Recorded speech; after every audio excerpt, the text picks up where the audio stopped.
क्या होगा अगर मैं आपसे बोलूं कि आपके मोबाइल में इंटरनेट काम करना बंद कर दे? क्या होगा अगर आपकी टीवी में सारे चैनल्स बंद हो जाएं? और क्या होगा अगर आप एरोप्लेन में बैठे इंडिया से अमेरिका जाने के लिए और पहुंच गए ऑस्ट्रेलिया? तो ऐसे ही सवालों के जवाब मैं लेकर के आया हूं इस वीडियो में। तो हेलो फ्रेंड्स, मैं हूं Vishal and let's start with a new video titled earth magnetic field messed up. दोस्तों, यूरोपियन स्पेस एजेंसी पिछले 50 सालों से अर्थ की मैग्नेटिक फील्ड पे स्टडी और ऑब्जर्वेशन कर रहे हैं और इस स्टडी में उन्होंने पता लगाया है कि अर्थ की जो मैग्नेटिक फील्ड है उसकी स्ट्रेंथ कमज़ोर होती जा रही है। और इसके पीछे का रीज़न ये है कि अर्थ पे जो नॉर्थ मैग्नेटिक पोल है वो साउथ मैग्नेटिक पोल की तरफ जा रहा है और south magnetic pole north magnetic pole की तरफ जा रहा है। दोस्तों, अगर बात करें कि रिसर्चर्स को इस घटना के बारे में कैसे पता लगा, तो दोस्तों अर्थ की मैग्नेटिक फील्ड को मेज़र करने के लिए साइंटिस्ट ने एक यूनिट बना रखी है जिसका नाम है नैनो टेस्ला। और अर्थ की मैग्नेटिक फील्ड की स्ट्रेंथ 1970 में 24,000 नैनो टेस्ला थी और आज की डेट में ये स्ट्रेंथ 22,000 नैनो टेस्ला हो चुकी है। मतलब इन 50 सालों में मैग्नेटिक फील्ड की स्ट्रेंथ 9% कम हो चुकी है। और दोस्तों, मैं आपको ये बात क्लियर कर दूं कि ये मैग्नेटिक फील्ड स्ट्रेंथ का जो डाटा मैंने आपको बताया है ये ऑब्जर्व किया गया है साउथ अमेरिका से अफ्रीका तक, यानी कि धरती की मैग्नेटिक फील्ड 9% कम हुई है साउथ अमेरिका और अफ्रीका के बीच में। और इस इंसिडेंट को साउथ अटलांटिक एनोमली भी बोला जा रहा है। दोस्तों, इस बात को समझने के लिए हमें मैग्नेटिक फील्ड क्या होती है ये समझना पड़ेगा, अर्थ में मैग्नेटिक फील्ड कैसे बनी और ये फील्ड कहाँ है और ये मैग्नेटिक फील्ड अर्थ के लिए और हम सबके लिए क्यों ज़रूरी है ये भी समझना पड़ेगा। तो आइए इन सभी टर्म्स को समझते हैं और इस मैग्नेटिक फील्ड के चेंजेस की वजह से कैसे हमारे इंटरनेट सैटेलाइट काम करना बंद कर सकते हैं ये भी समझते हैं। तो दोस्तों, एटम के अंदर न्यूक्लियस होता है और ये न्यूक्लियस में प्रोटॉन और न्यूट्रॉन होते हैं और इस न्यूक्लियस के पास इलेक्ट्रॉन होते हैं और ये इलेक्ट्रॉन चक्कर लगाते हैं न्यूक्लियस के चारों तरफ। और दोस्तों, प्रोटॉन पॉजिटिव चार्ज होता है और इलेक्ट्रॉन नेगेटिव चार्ज होता है और किसी भी एटम में प्रोटॉन और इलेक्ट्रॉन की संख्या बराबर होती है, लेकिन इलेक्ट्रॉन का नंबर कम या ज़्यादा हो जाए तो वो एटम चार्ज हो जाता है। और जब वो चार्ज एटम घूमने या मूव करने लग जाए तब उस चार्ज एटम के आसपास मैग्नेटिक फील्ड जनरेट हो जाती है और इस मैग्नेटिक फील्ड की वजह से कोई भी दूसरा नेगेटिव या पॉजिटिव चार्ज पार्टिकल उस एटम के पास या दूर आ जा सकता है।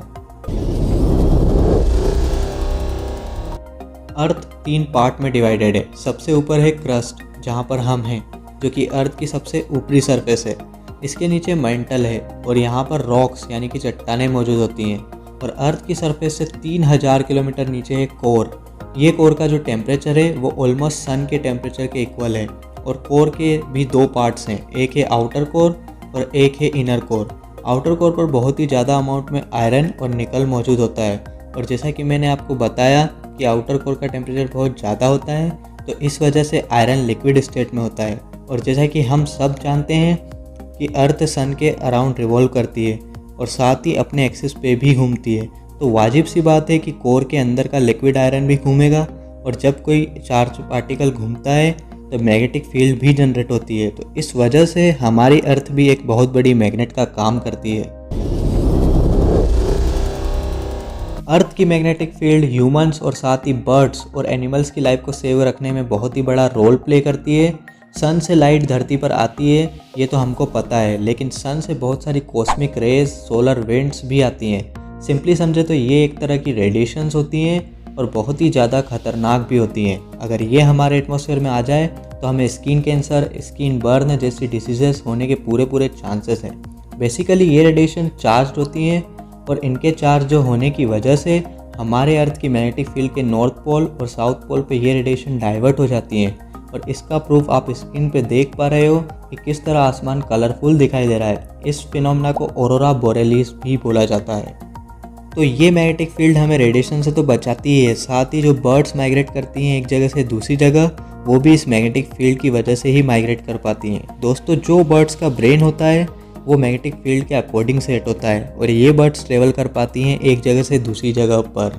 अगर ये मैग्नेटिक फील्ड में गड़बड़ी होगी तो ये बर्ड्स को भी खतरा है, ये जाना कहीं और चाहेंगी और कहीं और चली जाएंगी। तो इस वजह से ये बर्ड्स की प्रजाति खत्म होने का डर भी बना रहेगा।